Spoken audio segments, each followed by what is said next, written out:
안녕하세요. 저는 주간고에 다니는 2학년생입니다. 제가 평소에 대전 게임을 좋아하는데 즐겨하던 게임에서는 중상위 랭커였을 정도로 게임에 재능도 있는 편이라 학교에서 꽤 유명했어요. 그런데 제가 가장 즐겨하던 게임이 망게임이 돼버리면서 같이 게임하던 친구들이 하나둘 접는 바람에 저도 자연스레 친구들을 따라 인기가 많은 게임으로 넘어갔죠. 소환사의 협곡에 오신 것을 환영합니다.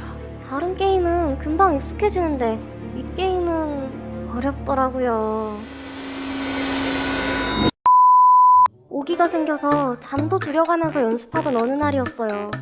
매번 다른 게임을 할 때마다 저를 이겨먹으려던 밉상 남사친이 있었는데 그때는 항상 제가 이겼거든요? 근데 이 게임은 제가 못하니까 기회를 잡았다 싶었는지 엄청 놀리더라고요. 결국 1대1 뜨자는 남사친의 도발에 넘어가서 PC방에 가게 됐는데 이기고 싶은 제 마음과는 달리 게임이 안 풀려서 곧 지게 될 상황인 거예요. 밉상 자식이 지가 이길 것 같으니까 막 캐릭터를 도발하는데 진짜 너무 열받아서 샷건을 왜 치는지 알겠더라고요. 그때 옆에서 저랑 자주 게임 같이 하던 남사친이 제 화면을 조용히 지켜보다가 뭔가 말하려고 하길래 너무 짜증이 나는 거예요. 기분 안 좋으니까 훈수 둘 거면 그냥 가라.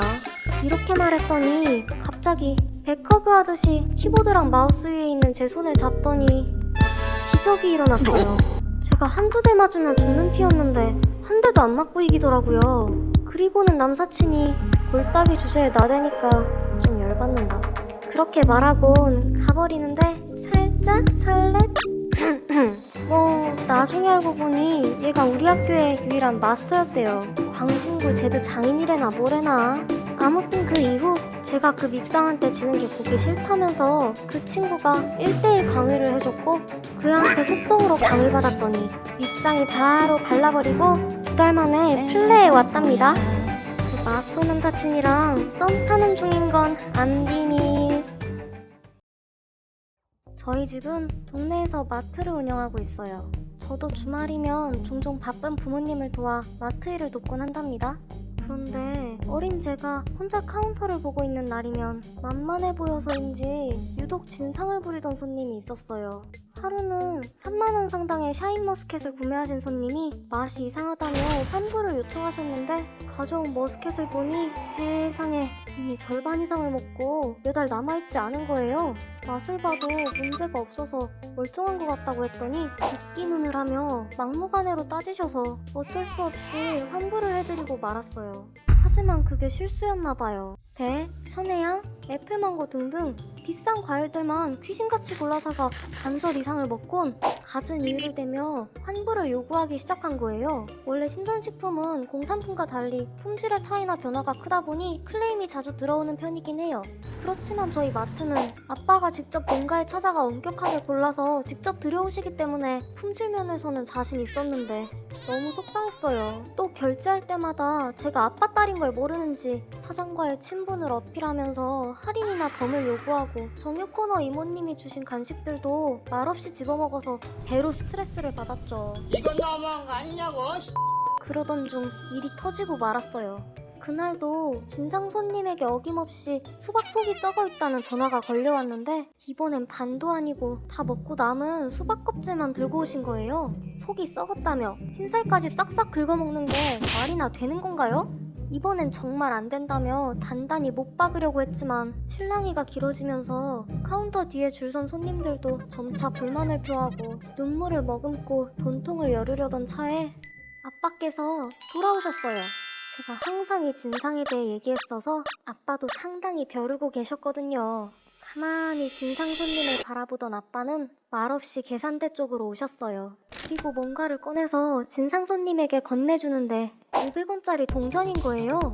진상 손님이 이게 뭐 하는 거냐면서 짜증스러운 표정으로 물으니까 아빠는 완전 근엄한 표정으로 음식물 쓰레기 봉투값이라면서 직접 버리시라고 말씀하시는데 진짜 완전 사이다였어요. 그때 아빠의 의연한 대처에 뒤에 줄 서 있던 사람들도 빵 터지고 마트는 완전 웃음바다가 되어버렸어요. 얼굴이 시뻘개진 진상은 500원을 카운터에 올려놓고 도망치듯 나가서는 그 뒤로 저희 마트에 오지 않았답니다. 마음은 개운해졌지만 다른 마트에서도 그런 진상짓을 할까봐 걱정되네요.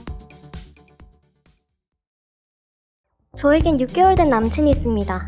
남친과의 첫 만남은 대학교 신입생 환영회였어요. 우연히 대화하다 진지하게 이야기를 들어주는 자상한 모습에 호감이 갔고 대화가 잘 통하던 저희는 빠르게 가까워져서 사귀게 되었죠. 연애 초반에 남친이 진지한 얼굴로 이상형을 묻길래 웃긴 남자가 좋다고 대답했는데 그 다음날 어디서 구했는지 모를 이상한 티셔츠를 입고 나타나더라고요. 어이없기도 하고 잘 보이려고 하는 모습이 귀여워서 그냥 웃고 넘어갔는데 이때 웃으면 안 됐었나봐요.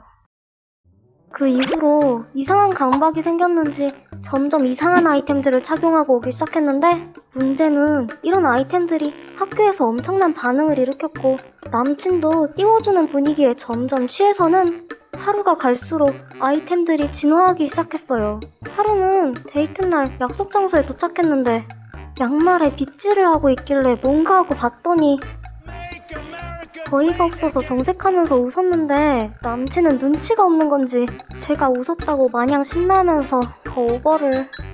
카톡에서 이상한 이모티콘을 쓰는 건 일상이고 말투도 점점 이상해져갔어요.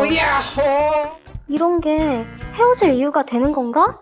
고민을 하다가도 남친의 이상한 행동들과 아이템들에 휘둘려 스트레스 받을 걸 생각하면 정이 너무 떨어져서 결국 헤어짐까지 결심하게 되었어요. 남친에게 어떻게 설명할까 고민하다가 똑같이 해서 뭔가 느끼게 해주자 라는 엄청난 결정을 하게 되었죠. 그렇게 결판을 짓기로 한 당일 그동안 남친이 착용해서 꼴보기 싫었던 아이템 탑5를 모두 조합해서 나갔어요.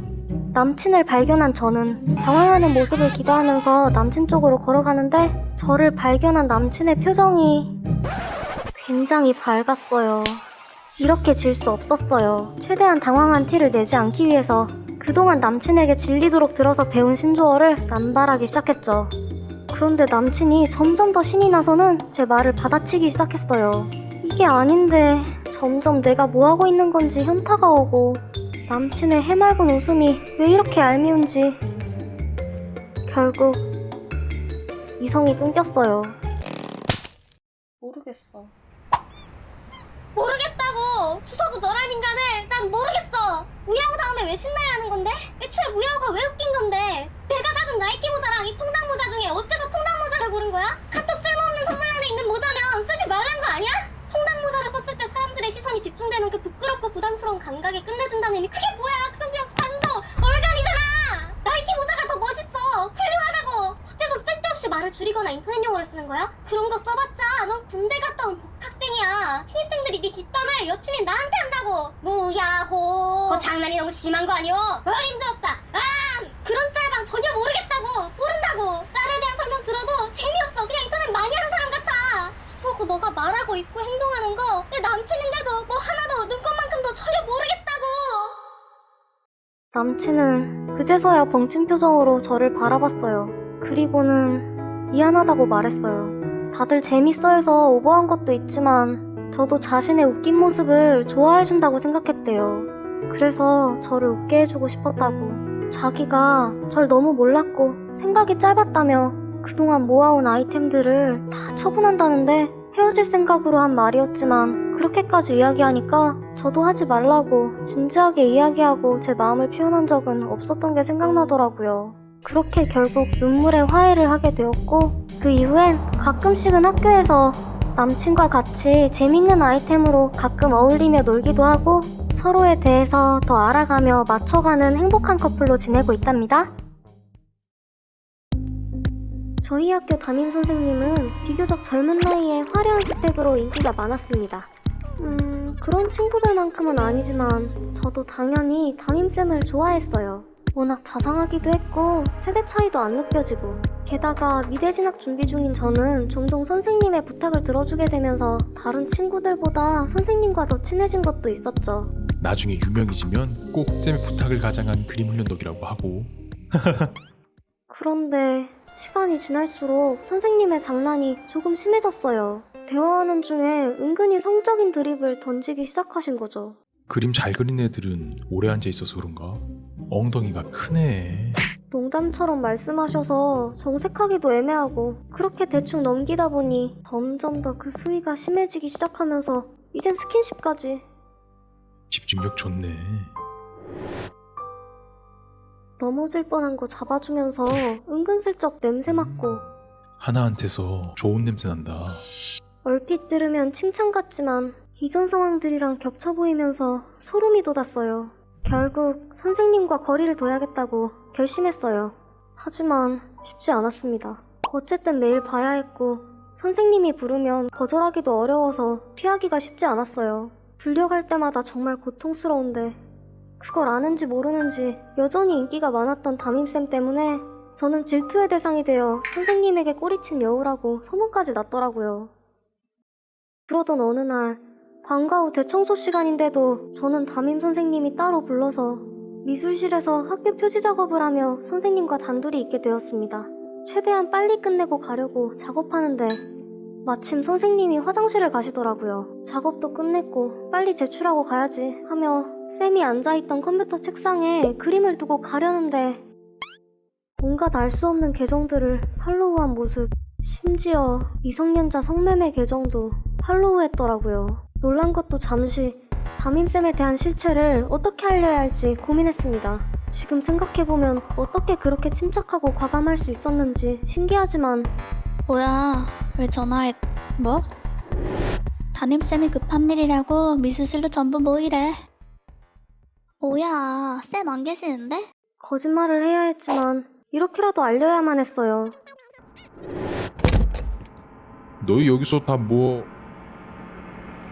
어?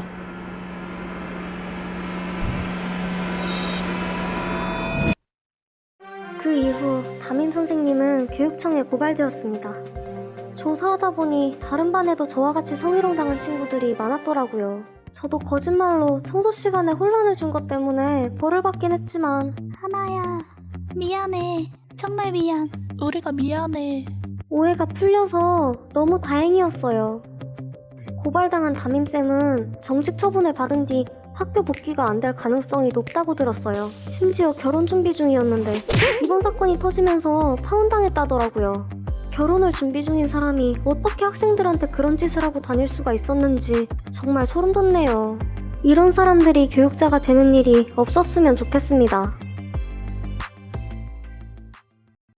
저에게는 10살 차이 나는 오빠가 있습니다. 보통 나이 차이가 많이 나면 서먹하지 않냐고들 하는데 저는 주말마다 오빠 차로 여행을 다닐 정도로 오빠랑 사이가 좋았어요. 그날도 평소처럼 오빠랑 드라이브를 즐기다 점심 먹으려고 맛집 골목 쪽 동네로 들어가는데 우회전하려고 코너를 도는 순간 어린애 하나가 갑자기 휙 하고 튀어나오는 거예요. 오빠는 순식간에 있는 힘껏 브레이크를 밟으면서 핸들을 돌렸고 횡단보도 차선 규제봉에 차를 박아버렸지만 다행히 아이는 무사했어요. 너무 놀란 오빠와 저는 차에서 바로 내려서 아이의 상태를 확인했죠. 애기야, 어디 다친 데 없니?